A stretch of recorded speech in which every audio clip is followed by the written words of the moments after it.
അപ്പോൾ കോൺഗ്രസ് പലപ്പോഴും ഇത്തരം സെക്ഷൽ അലിഗേഷൻസ് വരുമ്പോൾ കോൺഗ്രസ് സമ്മർദ്ദത്തിൽ അടിപ്പെട്ടു പോകുക. CPM-നെ സംബന്ധിച്ചിടത്തോളം അവരിത് ഇത്ര ആരോപണങ്ങൾ വന്നാൽ അതിനെ ന്യായീകരിച്ച് അവർക്ക് അനുകൂലമാക്കുന്ന ഒരു പതിവാണ്. എത്ര വൃത്തികേടുകൾ കാണിച്ചാലും അവരതിനെ ന്യായീകരിച്ച് പാർട്ടിയുടെ ഒരുമിച്ച് നിൽക്കുന്ന ഒരു പ്രവണത കാണും.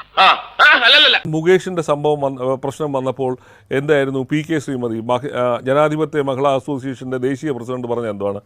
ആരോപണ വിധേയർ രാജിവെച്ച് മാറി നിൽക്കണമെന്ന് നിയമത്തിൽ പറയുന്നില്ല എന്നാണ് പറയുന്നത്. അതേ സമാനമായ അഭിപ്രായം സംസ്ഥാന വനിതാ കമ്മീഷനും പറഞ്ഞു. അതായത് ഇതിനെ സംരക്ഷിക്കാൻ ശ്രമിച്ചാൽ, അല്ലെങ്കിൽ CPM ചെയ്യുന്ന പോലെ തീവ്രത ഇളക്കുന്ന മാവിനിയുമായിട്ട് വന്ന് അളക്കാൻ പോയി കഴിഞ്ഞാൽ കോൺഗ്രസ് ആയതുകൊണ്ട് ഇത് വഷളായി പൊട്ടിപ്പുഴുത്ത് നാറിപ്പോകുന്ന അവസ്ഥയിലേക്ക് എത്തുമായിരുന്നു.